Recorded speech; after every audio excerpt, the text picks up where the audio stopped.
세상에서 무엇보다도 어려운 일이 아이들을 키우는 것이라고 합니다. 부모의 입장에서도 인생에서 처음으로 겪는 일이기 때문에 아이들이 태어나고 잘 키우려고 마음먹지만 그리 만만치 않음에 당황할 때도 많으리라 생각됩니다. 아이를 잘 키우고 좋은 영향을 준다는 것에는 어떤 정답이 있는 것은 아닙니다. 그리고 아이들마다 성격이나 특성이 다르기 때문에 더욱 어려운 문제이지요.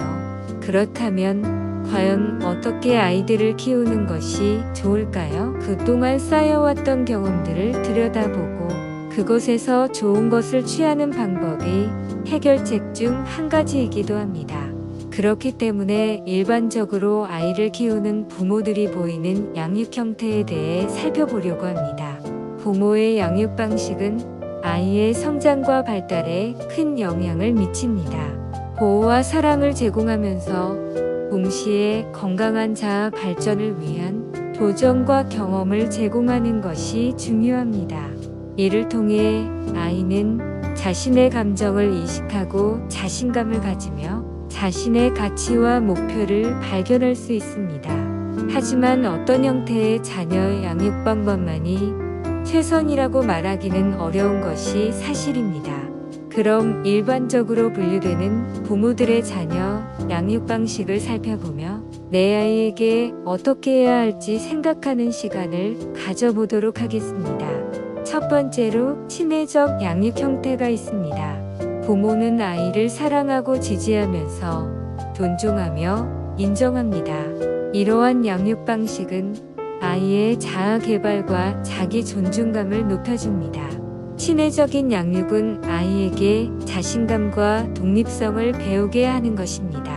부모는 아이가 자신의 능력을 발휘하고 자신의 판단을 내릴 수 있도록 돕는 것이 중요합니다. 부모가 아이 스스로 문제를 해결하고 결정을 내리는 것을 돕기 위해 아이가 할 수 있는 일들에 대해 적극적으로 도전하도록 유도하는 것이 친해적인 양육의 한 예입니다.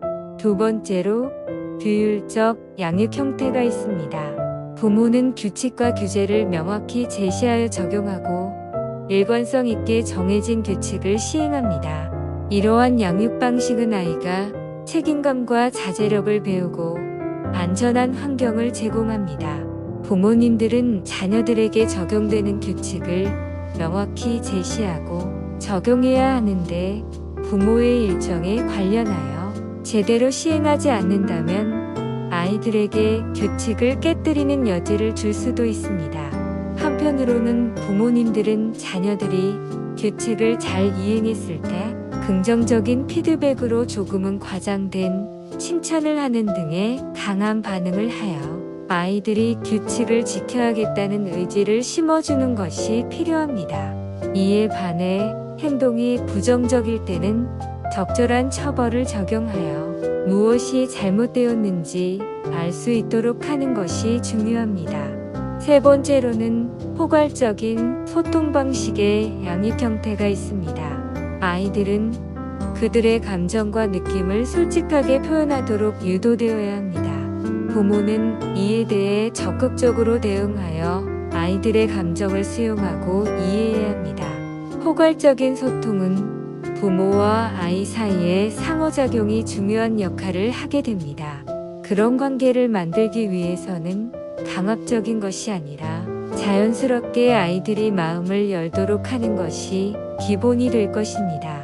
우선은 아이와 자유롭게 대화하며 아이의 의견을 경청하는 것이 중요합니다. 이를 통해 아이는 자신의 생각과 감정을 표현하며 부모는 아이의 마음을 이해하고 도움을 줄 수 있습니다. 아이들이 무슨 생각을 하고 어려움을 가지고 있는지 알지 못한다면 부모와 아이들 관계에 있어서 점점 거리가 생기게 되고 아주 심각한 단계에 이르면 대화가 불가능하게 되기도 합니다. 아이와 대화를 할 때 부모는 명확하게 의사소통하는 것이 중요합니다. 아이가 이해하기 쉽도록 명료하고 간결한 언어를 사용하며 아이가 이해하지 못할 만큼 복잡한 내용은 피해야 합니다. 아이와 소통을 위해서 부모는 아이와의 규칙적인 시간을 가지려고 노력해야 하며 아이에게 관심을 보여야 합니다. 이를 통해 아이는 부모의 사랑과 지지를 느끼며 자신의 문제를 부모와 함께 해결할 수 있다는 강한 신뢰를 가지게 될 것입니다.